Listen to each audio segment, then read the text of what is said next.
I'm the Scale Model Geek, and for this video, while I was hunting the internet looking for some inspiration, I came across this really awesome looking image by Jenna Ong.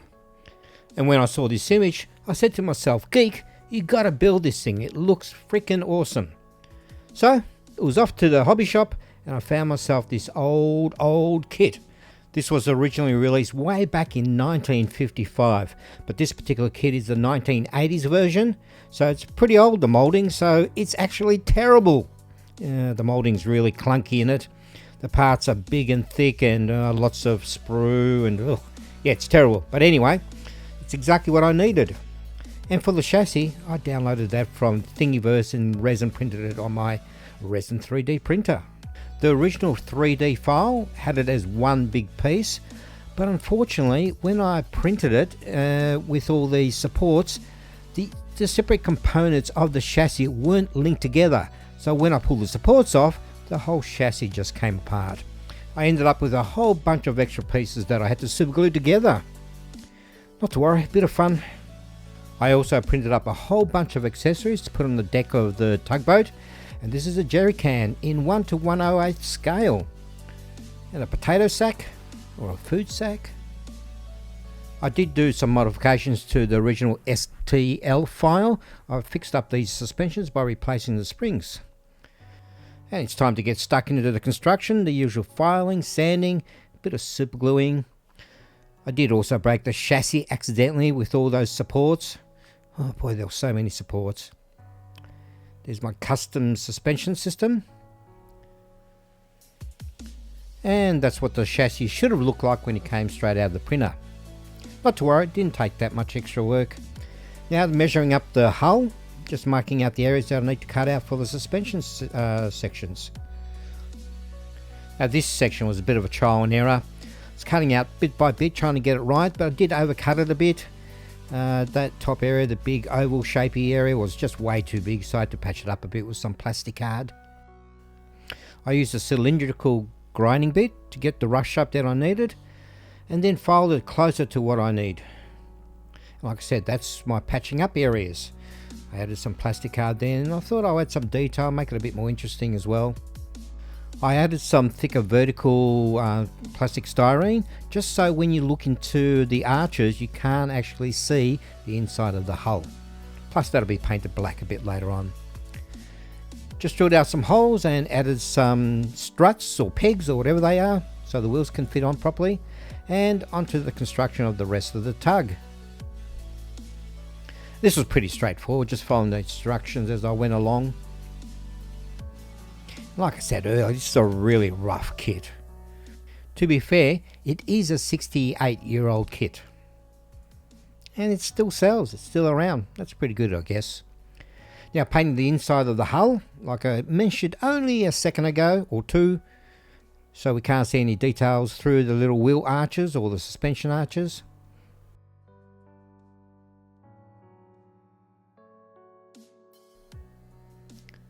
And then I just glued the top deck down to the hull. And here I'm just drilling some holes for the exhaust pipes. And those files I also found on Thingiverse, and I'll leave the link to Thingiverse in the description. Did the navigational lights onto the side and some of the deck railing. And it's starting to look like something now. Now for the ties along the side as the protective barrier, I'm just bending up some wire here, and it's 1.5mm wire. I've drilled some holes and super glued them into place, and I'll just run the chain through them to hold the tires.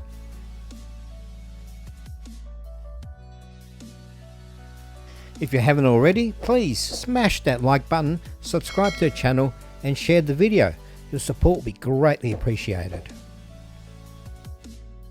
I will be adding a crane to the back of it, but because the deck is on an angle, I will need to level it out. So I'm using some of this epoxy ribbon that I knead together, and it dries hard in about 5 minutes, and that gives me a nice little base for my crane. The construction of the tug is pretty straightforward, no major modifications, just a lot of add-ons with accessories.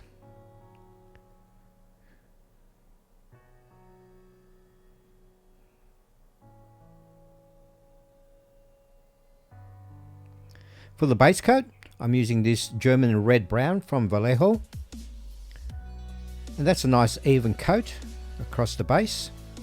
The hull, same thing. I'm using this black for the chassis. Now I'm just going to paint it this really bland black color simply because I don't want any real attention to the chassis.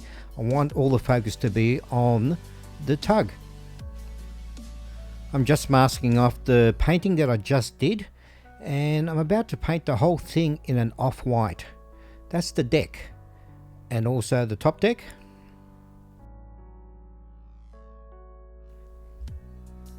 This is the light blue that I'll be using to paint the roofs of the pilot house.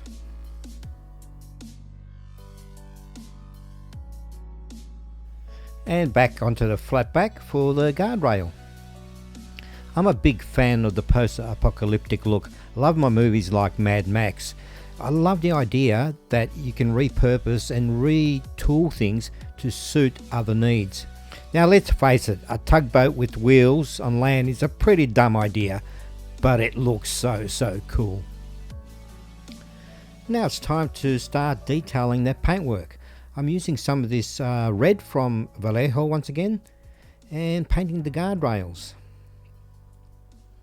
the navigation lights, and a couple of those red funnels. Now the actual kit doesn't come with any windows, so I'm using some of these 0.13mm clear sheets, cutting it to shape and just using PVA glue to hold it in place. Adding some windows to a model is a must. It makes it look so much better. Now with all the separate components all painted up, it's time to start putting it all together. And using my 25-year-old Revell glue. Yes, it's been hanging around that long. I've said it a couple of times in my previous videos. It's looking really good, but it looks a bit clean, so I think we need to weather it up a bit. So I'm using some of this dark brown from Revell and a nice liberal wash all over the tug. Even though it looks a bit heavy at the moment, I swear once the wash dries up a bit, it's a lot more subtle.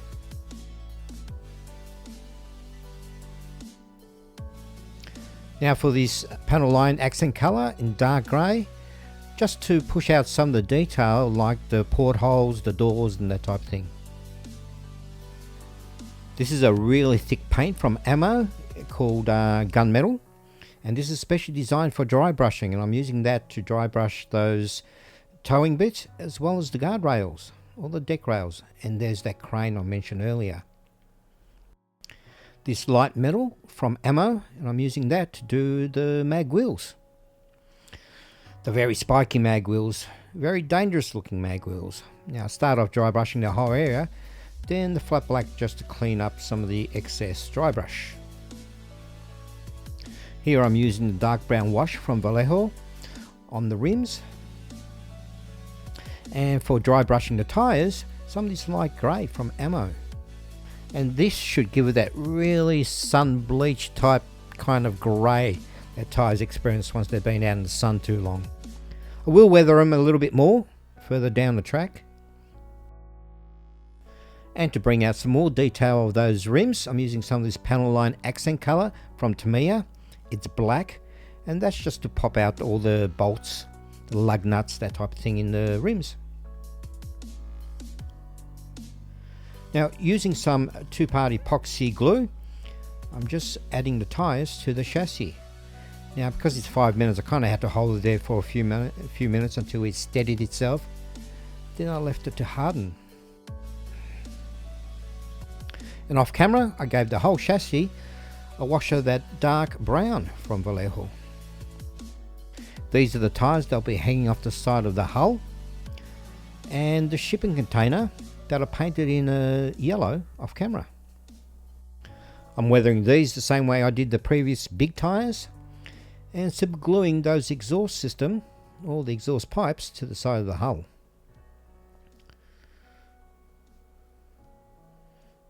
It's really looking like something. It's pretty big and clunky. Loving it. I got these chains from Spotlight, which is a bunch of haberdashery stores here in Melbourne. I'll be using them to hang the tyres from, and to base coat them, some of this light rust.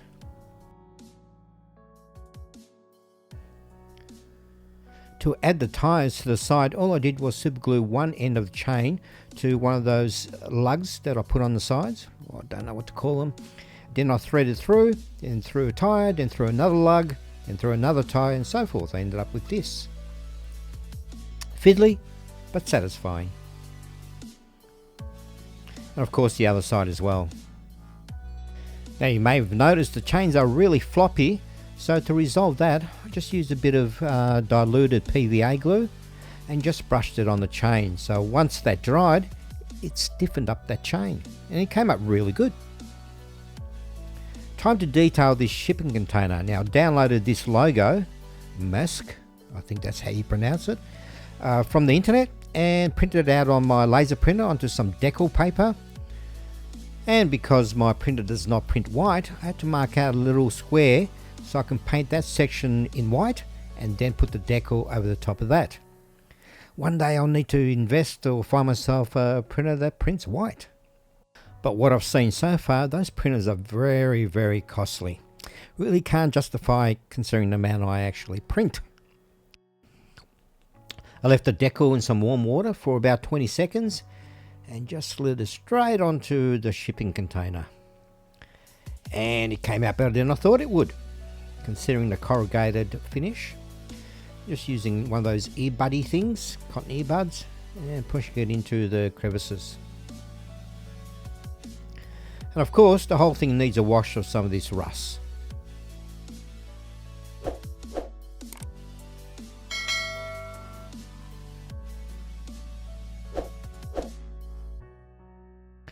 I also printed up some of these teeny weeny little air conditioners to go on the side of the container, and I also gave them a wash of that rust.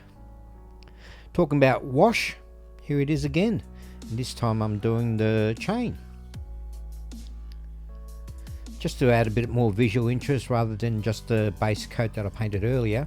And I'm using some of these pencils to add some rust streaks, in particular the vivid orange. Now I did break the pencil tip off, so I ended up just putting it into a little jar there, little container, little plate or whatever, and I added a bit of water and just brushed it on. Came out pretty good.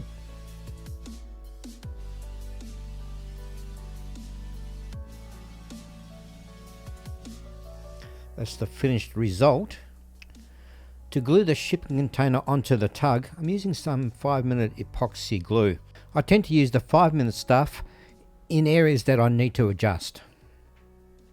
Now I need to add some more details, so I downloaded a Spotlight, but I needed to modify it to suit my needs. So I jumped into Blender and added some bits and pieces, readjusted things like the angle of the light and that type of thing, and printed them out on my 3D printer. To create the lens on my little spotlights, I'm using some of this clear resin, and I just give it a bit of a dollop of the resin and then harden it with a UV torch. And then with a bit of super glue, I stuck them into place. I think I used up about 5 or 6 of them or so. Painted them silver first, of course. And there's that little aircon going onto the side of the shipping container and also the cabin. I wanted to add a bit of tech to the shipping container, so I found myself a whole bunch of greeblies at Thingiverse, downloaded them, brought them into Blender, and using some basic shapes in Blender, I created this radar. It really is simple to use. As long as you know the basic tools, you can create all sorts of things. Then I printed them up in 2 separate sections, so I printed up the dish and the base of it. That way, once I glued it into place, I could angle the dish to my requirements. The great thing about having it as a 3D file is I can print it anytime I want for other projects. And the original file is like 300mm high, so it's a big radar. So which means I can scale it to whatever project. I gave it a base coat of some off-white and detailed it with that panel line in black. Now onto my little teeny weeny accessories that I showed you right at the start. I've got a few these oil drums, as well as the jerry cans, these potato sacky thingy jiggy thingama things, you know, those things, and also some empty crates. Now I find the easiest way to paint these is to use some double-sided tape on a piece of balsa. Just stick them onto that and then airbrush them. Starting off with this medium olive for the jerry cans.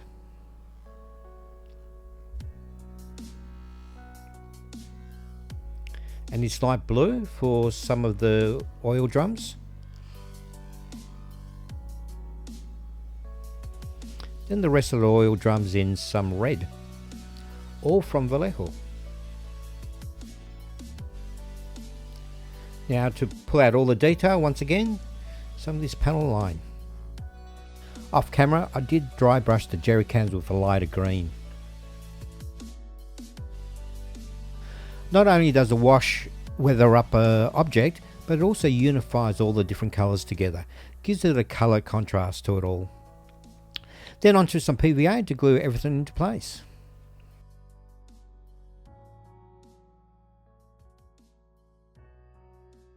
I must say, I've even impressed myself with the amount of detail in this tug. Gotta say, it's come up pretty well considering it's a 1955 kit which had little to no detail, and now it looks pretty awesome. With that done, it's onto the base. I'm using some of this XPS foam for the base. Give it a nice coat of this general purpose filler, and that just seals up the XPS foam.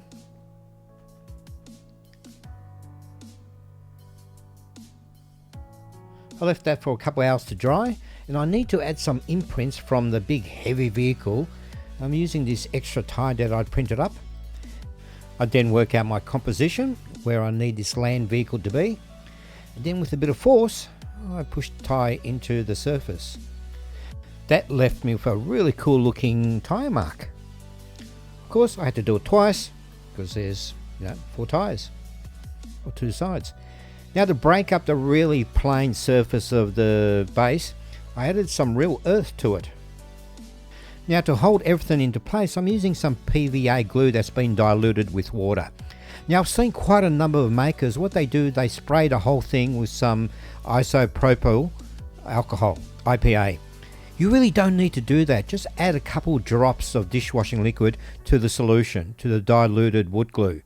That is enough to break the water tension, so it spreads really easily, and you can see it just flows, goes through the soil onto the top and just works a treat. So forget about the IPA, dishwashing liquid, that's the way to go. Once that was all dry, I gave it some base colours, starting off with some earth yellow, followed by some barbarian flesh, and finish it up with some beastly brown. They're the 3 different colours I used.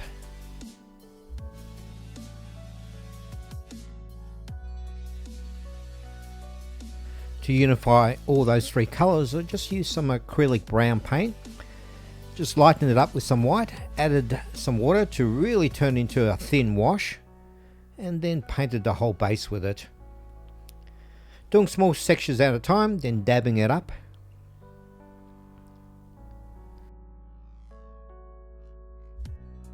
To unify the colours even more, I did some dry brushing on them, and I used the light sand on the left hand side. I didn't end up going with the other colour. And just a nice heavy coat to the whole surface. And this really pops out the fine detail. To clean up the edges, I'm just using some acrylic flat black. Almost done. I still need to add some vegetation to it. But what I need to do first is glue down the vehicle. And to do that, it's the good old PVA glue once again.